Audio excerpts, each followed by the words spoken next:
Bugun men pensionerlar uchun juda muhim mavzuni tushuntirib beraman. 1930-yildan 1965 yilgacha tug'ilgan fuqarolar shu oyning o'zidayoq yangi tekshiruv jarayoniga tushishi mumkinligi haqida gap ketmoqda. Bu ma'lumot bevosita pensiya olayotgan har bir odamga, shuningdek ota-onasi, buvisi, bobosi yoki qarindoshi pensiya oladigan oilalarga tegishli. Chunki bitta noto'g'ri hujjat, bitta yangilanmagan ma'lumot yoki vaqtida berilmagan ariza pensiya to'lovi kechikishiga, ortiqcha tekshiruvga yoki qayta hisob-kitobga sabab bo'lishi mumkin. Shuning uchun videoni oxirigacha ko'ring. Men hammasini oddiy tilda. Kim xavotir olishi kerak, kim xavotir olmasligi kerak, qanday hujjatlar kerak bo'lishi mumkin, qayerga murojaat qilish kerak, nima yozish kerak, hammasini birma-bir tushuntiraman. Hozirning o'zida kanalga obuna bo'ling. Videoga like bosing. Chunki bu kabi ma'lumotlarni vaqtida bilgan odam o'z pensiyasini va huquqini himoya qila oladi. Avval pensiya tizimida ko'p narsa odatiy tartibda yurardi. Inson pensiyaga chiqqandan keyin hujjatlari bir marta tekshirilardi. Mehnat daftarchasi, ish staji, ish haqi ma'lumotlari, pasport ma'lumotlari asosida pensiya tayinlanardi. Keyin odam har oy pensiyasini olib yurardi. Albatta, ayrim hollarda qayta hisoblash, staj qo'shish, nogironlik guruhi o'zgarishi yoki boquvchisini yo'qotganlik pensiyasi kabi masalalar bo'lardi. Lekin ko'pchilik pensionerlar uchun bu jarayon tez-tez takrorlanmasdi. Endi vaziyat boshqacha bo'lib bormoqda. Davlat organlari ma'lumotlarni raqamlashtiryapti. Turli bazalar bir-biri bilan solishtirilyapti. Eski qog'oz hujjatlar elektron ma'lumotlar bilan taqqoslanmoqda. Natijada pensiya tayinlangan vaqtdagi hujjatlar, ish staji, ro'yxatdan o'tgan manzil, vafot etgan shaxslar bo'yicha to'lovlar, chet elga chiqib ketganlar, bank kartasi orqali olinayotgan pullar, ishonchnoma orqali olinayotgan pensiyalar yana bir bor tekshirilishi mumkin. Men bu yerda eng muhim narsani aytaman. Tekshiruv degani har doim pensiya to'xtaydi degani emas. Tekshiruvning maqsadi ma'lumotlarni aniqlashtirish, xatolarni topish, ortiqcha yoki kam to'langan summalarni ko'rish, haqiqiy pensionerning huquqini himoya qilishdir. Lekin amalda odamlar nimadan qo'rqadi? Ular pensiyamni olib qo'yishadimi? Menga jarima yozishadimi? Eski ish joyim yopilib ketgan bo'lsa nima bo'ladi? Mehnat daftarchamdagi muhr aniq ko'rinmasa-chi? Men 1906-yilda tug'ilganman, menga ham tegishlimi deb xavotir oladi. Men bugun shu savollarga aniq javob beraman. Avvalo, 1907-yildan 1915-yilgacha tug'ilganlar nima uchun alohida tilga olinadi? Shuni tushunaylik. Bu yillar oralig'ida tug'ilgan fuqarolarning katta qismi allaqachon pensiyada. Masalan, 1930-yilda tug'ilgan odam bugun juda katta yoshda bo'ladi. 1906-yillarda tug'ilganlarning ko'pchiligi yoshga doir pensiya oladi. 1935-yilda tug'ilgan ayollar ham ko'p hollarda pensiya yoshiga yetgan bo'lishi mumkin. Ayrim erkaklar esa hali pensiyaga chiqmagan bo'lishi yoki imtiyozli asosda pensiya olayotgan bo'lishi mumkin. Shuning uchun bu guruh keng va unda turli holatlar bor. Kimlar ko'proq e'tiborli bo'lishi kerak? Birinchi navbatda, pensiyasi eski hujjatlar asosida tayinlanganlar. Masalan, odam 1995-yilda yoki 2002-yilda pensiyaga chiqqan bo'lsa, uning ish staji, ish haqi va korxona ma'lumotlari qog'oz arxivlarda saqlangan bo'lishi mumkin. O'sha paytda elektron baza bugungidek to'liq bo'lmagan. Shu sababli eski hujjatlarda ism sharifdagi bitta harf farqi, tug'ilgan sana noto'g'ri yozilishi, korxona nomi boshqa shaklda keltirilishi muammo tug'dirishi mumkin. Oddiy misol. Bir pensioner ayolning pasportida ismi Gulnora deb yozilgan, lekin mehnat daftarchasining bir joyida Gulnara deb yozilgan. U 25 yil tikuv fabrikasida ishlagan. Fabrika keyinchalik yopilgan. Arxiv boshqa joyga topshirilgan. Agar tekshiruv vaqtida elektron ma'lumot Gulnorani izlab, eski hujjatda Gulnorani topsa, tizim buni avtomatik mos kelmaydigan yozuv sifatida ko'rsatishi mumkin. Bu degani pensiya darhol to'xtaydi degani emas, lekin fuqarodan aniqlashtiruvchi hujjat so'ralishi mumkin. Masalan, past nusxasi, nikoh guvohnomasi, ism o'zgargan bo'lsa, FHD ma'lumotnomasi yoki arxivdan tasdiqlovchi ma'lumot kerak bo'ladi. Ikkinchi guruh ishonchnoma orqali pensiya olayotganlar. Ko'p oilalarda yoshi katta odamning o'zi bank yoki pochta bo'limiga bora olmaydi. Farzandi, nevarasi yoki qarindoshi ishonchnoma orqali pensiyani olib keladi.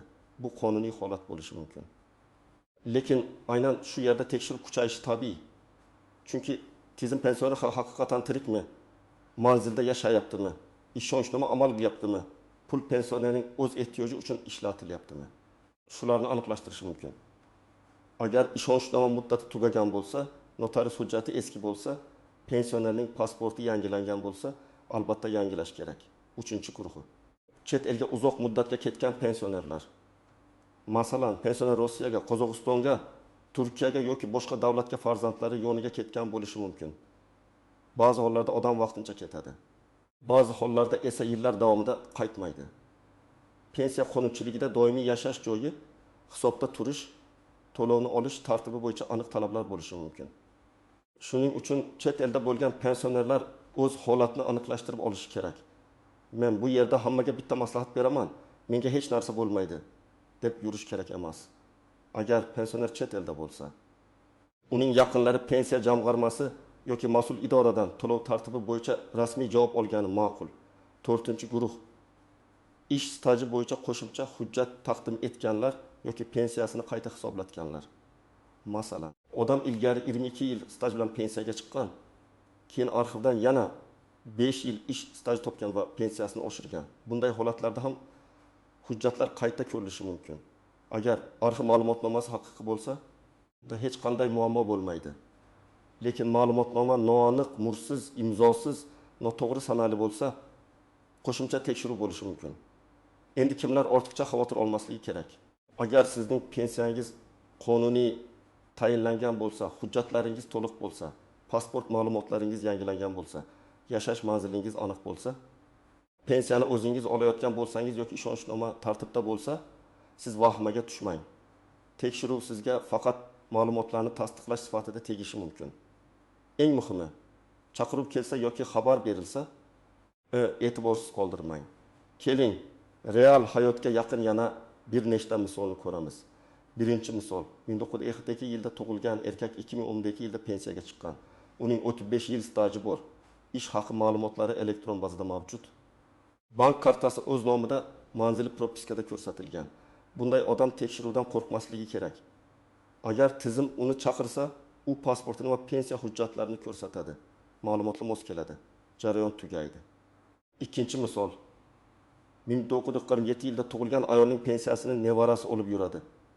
Ishonchnoma 3 yil oldin berilgan, lekin muddati tugagan.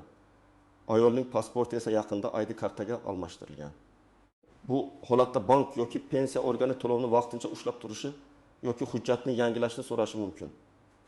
Bunda ayb izlash kerak emas, hujjatni tartibga keltirish kerak. Pensionerning shaxsi tasdiqlanadi.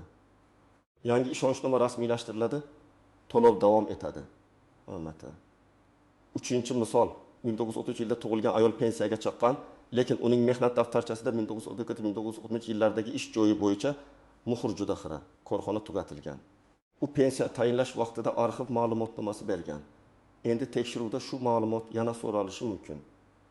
Bunday vaziyatda ayol arxivga murojaat qilib, ishga qabul qilingan sanasi, bo'shagan sanasi, lavozimi, buyruq raqami ko'rsatilgan ma'lumotnomani olish kerak. Agar arxivda ma'lumot topilmasa, sud orqali mehnat stajini tasdiqlash masalasi ham ayrim hollarda ko'riladi. Endi istisnolar. Nozik joylar va ko'pchilik bilmaydigan jihatlarga o'tamiz. Birinchi nozik jihat. Tekshiruv har doim ham pensionerni idoraga chaqirish degani emas. Ba'zi tekshiruvlar idoralararo ma'lumot almashinuvi orqali bo'ladi. Ya'ni pensiya jamg'armasi, fuqarolik holati dalolatnomalari organlari, soliq organlari, bandlik ma'lumotlari, migratsiya yoki bank tizimi ma'lumotlari o'zaro solishtirilishi mumkin. Siz hech qayerga bormasligingiz ham mumkin. Lekin ma'lumotlarda farq chiqsa, sizga xabar beriladi. Ikkinchi nozik jihat, telefon orqali kelgan har qanday xabarga ishonib bo'lmaydi. Firibgarlar aynan shunday mavzulardan foydalanadi. Ular pensiyangiz tekshiruvga tushdi. Kartangiz bloklanadi. Kod ayting. Plastik karta raqamini yuboring. Jarima to'lamasangiz pensiya to'xtaydi deyishi mumkin. Men ekspert sifatida qat'iy aytaman. Hech qachon telefon orqali bank kartangizning to'liq ma'lumotini, SMS kodni, ilova parolini bermang. Rasmiy idora sizdan SMS kod so'ramaydi. Agar sizga shubhali qo'ng'iroq bo'lsa, darhol suhbatni to'xtating va o'zingiz rasmiy raqamga qo'ng'iroq qiling yoki yaqin davlat xizmatlari markaziga boring. 3-nozik jihat, ortiqcha to'lov masalasi. Ba'zan tekshiruv natijasida odamga pensiya ko'proq to'langan deb topilishi mumkin. Bu har doim ham pensioner qasddan qilgan degani emas. Masalan, ma'lumotga yangilangan nogironlik guruhi muddati tugagan. O'quvchini yo'qotganlik pensiyasida o'quvchi yoki talabaning maqomi o'zgargan, chet elga ketish holati vaqtida xabar qilinmagan bo'lishi mumkin. Agar ortiqcha to'lov aniqlansa, uning sababi davri va summasi yozma tarzda ko'rsatilishi kerak. Fuqaro bu hisob-kitob bilan tanishishga, tushuntirish berishga rozi bo'lmasa shikoyat qilishga haqli. 4-nozik jihat, kam to'langan pensiya ham aniqlanishi mumkin. Ko'pchilik faqat kamaytirishadi deb o'ylaydi, lekin tekshiruv natijasida aksincha foydali holat ham chiqadi. Masalan, odamning staji to'liq hisobga olinmagan bo'lishi mumkin yoki ish haqi ma'lumotlari noto'g'ri olingan. Yoki ayolning bola parvarishi davri, harbiy xizmat, ayrim imtiyozli ish davrlari to'g'ri qo'shilmagan bo'lishi mumkin. Shuning uchun tekshiruvdan faqat qo'rqish emas, uni o'z huquqingizni aniqlashtirish imkoniyati sifatida ham ko'rish kerak. 5-nozik jihat. Familiya o'zgargan ayollarda hujjatlar zanjiri muhim.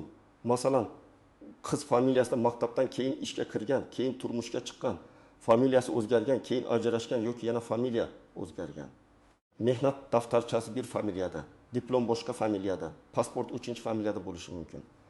Bunday holatda FHDYO hujjatlari, nikoh guvohnomasi, ajrim guvohnomasi, familiya o'zgarganini tasdiqlovchi ma'lumotlar kerak bo'ladi. Hujjatlar zanjiri to'liq bo'lsa, muammo yechiladi. 6-nozik jihat, manzil va yashash joyi. Ayrim pensionerlar bir tumanda ro'yxatda turib, boshqa viloyatda farzandi bilan yashaydi. Pensiyani bank kartasi orqali oladi. Bu amaliyotda ko'p uchraydi. Lekin rasmiy yozishmalarning hammasi ro'yxatdagi manzilga borishi mumkin. Agar siz chaqiruv xatini ko'rmay qolsangiz, keyin menga hech kim aytmadi deyish qiyinlashadi. Shuning uchun yashash manzilingiz, telefon raqamingiz va aloqa ma'lumotlaringizni yangilab qo'yish juda muhim. 7-nozik jihat. Pensioner vafot etgandan keyin to'lov masalasi. Bu juda nozik, lekin aytish shart bo'lgan mavzu. Ba'zan yaqinlar vafot holatini vaqtida xabar qilmaydi yoki karta orqali tushgan pulni ishlatib yuboradi. Keyinchalik tekshiruvda bu aniqlansa, ortiqcha olingan summa qaytarilishi talab qilinishi mumkin. Shuning uchun oilalarda bunday holat bo'lsa, qonuniy tartibda xabar berish, daf puli yoki boshqa to'lovlar bo'yicha rasmiy murojaat qilish kerak. Pensiya puli tirik pensionerning shaxsiy huquqi hisoblanadi. Endi eng muhim qism, siz hozir nima qilishingiz kerak? Men buni oddiy qadamlar bilan aytaman. 1-qadam, hujjatlaringizni bir joyga yig'ing. Pasport yoki ID karta, pensiya guvohnomasi bo'lsa, bank kartasi ma'lumotlari, mehnat daftarchasi, arxiv ma'lumotnomalari, nikoh yoki familiya o'zgarishini tasdiqlovchi hujjatlar. Nogironlik bo'yicha ma'lumotlar, ishonchnoma, harbiy xizmat hujjati, diplom yoki o'qish davrini tasdiqlovchi hujjatlar kerak bo'lishi mumkin. Hamma hujjatni asl nusxada saqlang, lekin nusxalarini ham tayyorlab qo'ying. 2-qadam, pasport ma'lumotlarini tekshiring. Ism, familiya, otasining ismi, tug'ilgan sana, JSSR raqami, manzil to'g'ri yozilganmi? Ko'ring, eski pasportdan ID kartaga o'tgan bo'lsangiz. Pensiya organida ma'lumot yangilanganiga ishonch hosil qiling. Bankda ma'lumot ham yangilangan bo'lishi kerak. Chunki bankda eski pasport turgan bo'lsa, to'lov bilan bog'liq savollar chiqishi mumkin. 3-qadam. Agar pensiyani ishonchnoma orqali olayotgan bo'lsangiz, ishonchnoma muddatini tekshiring. Notarial hujjat amal qilyaptimi? Pensionerning yangi pasport ma'lumotlari kiritilganmi? Vakilning pasporti to'g'rimi? Hammasini ko'ring. Agar pensioner yurishga qiynalsa, notariusni uyga chaqirish imkoniyati bor yo'qligini aniqlang. Bu masalada mahalla, notarial idora yoki davlat xizmatlari markazidan maslahat olish mumkin. 4-qadam. Pensiya jamg'armasining tuman yoki shahar bo'limiga murojaat qiling. Buni vahima bilan emas, tartibli savol bilan qiling.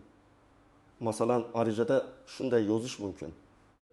Mening pensiya ishim bo'yicha ma'lumotlarim to'liq va to'g'ri ekanligini tekshirib berishingizni, zarur bo'lsa, yetishmayotgan hujjatlar ro'yxatini yozma ravishda taqdim etishingizni so'rayman. Bunday murojaat sizga aniqlik beradi. Og'zaki gap bilan cheklanib qolmang. Imkon bo'lsa yozma javob oling. 5-qadam, arxiv hujjatlarini oldindan izlang. Agar mehnat daftarchangizda xira muhrlar, o'qilmaydigan yozuvlar, noto'g'ri sanalar bo'lsa, arxivga murojaat qiling. arxiv ma'lumotnomasida ishga qabul qilingan sana, bo'shagan sana, lavozim, korxona nomi, buyruq raqamlari aniq ko'rsatilgani yaxshi. Ishlagan degan umumiy gap ba'zan yetarli bo'lmasligi mumkin. Qanchalik aniq hujjat bo'lsa, shunchalik kam savol tug'iladi. 6-qadam telefon firibgarligidan ehtiyot bo'ling. Yaqinlaringizga, ayniqsa yoshi katta ota-onangizga tushuntiring. Hech kimga SMS kod aytilmaydi, karta parol berilmaydi. Telefon orqali jarima to'lanmaydi. Agar pensiya tekshiruv deb qo'ng'iroq qilsa, ism familiyasini, qaysi idoradanligini so'rang. Keyin rasmiy raqam orqali qayta bog'laning. Shubhali havolalarga kirmang. 7-qadam, agar sizga pensiyasi kamaytirildi yoki to'lov ushlab qolindi desa, albatta yozma asos so'rang. Nega? Degan savolga og'zaki javob yetmaydi. Qaror raqami, sana, hisob, kitob, qaysi qonun yoki qoida asosida ekani ko'rsatilishi kerak.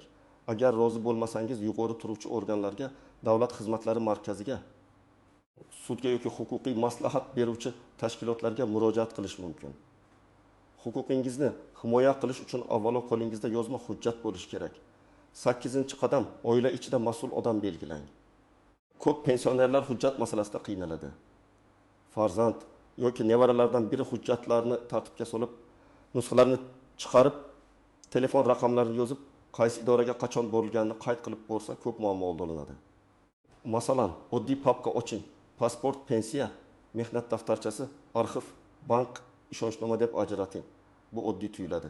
Lekin tekshiruv kelganda eng katta yordam shu bo'ladi. 9-qadam. Agar pensioner kasal yoki yura olmaydigan bo'lsa, buni rasmiy tushuntiring. Ba'zi odamlar chaqiruvga bora olmaydi va keyin muammo chiqadi.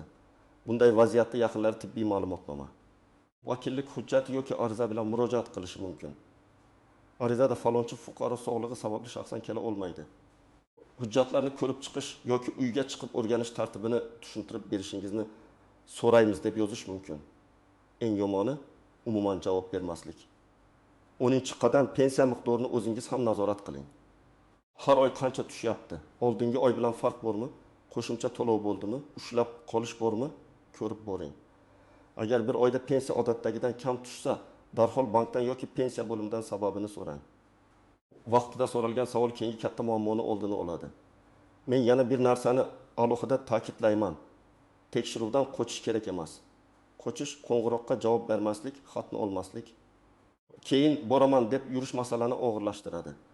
Aksincha, hujjat tayyorlab, savolni aniq berib, yozma javob olib, xotirjam harakat qilish kerak. Agar hammasi qonuniy bo'lsa, sizning pozitsiyangiz kuchli bo'ladi. Demak, 1930-yildan 1935 yilgacha tug'ilgan pensionerlar uchun yangi tekshiruv deganda vahma emas. Hujjatlarni tartibga keltirish, ma'lumotlarni moslashtirish va pensiya to'lovining qonuniyligini tasdiqlash jarayoni tushunilishi kerak. Eng ko'p e'tibor beriladigan joylar: eski mehnat staji hujjatlari, ishonchnoma, pasport ma'lumotlari, yashash manzili, chet elda bo'lish holati, familiya o'zgarishi va ortiqcha yoki kam to'lov masalalari. Siz hoziroq hujjatlaringizni yig'ing, yaqinlaringiz bilan tekshiring. Kerak bo'lsa, pensiya jamg'armasiga yozma murojaat qiling va telefon firibgarlardan ehtiyot bo'ling. Sizning oilangizda pensiya tekshiruvi, hujjat so'rash yoki to'lov kechikishi bilan bog'liq holat bo'lganmi? Izohlarda yozing. Boshqalar ham sizning tajribangizdan foyda oladi. Videoga like bosing. Kanalga obuna bo'ling va bu ma'lumotni ota-onasi yoki yaqinlari pensiya oladigan odamlarga yuboring.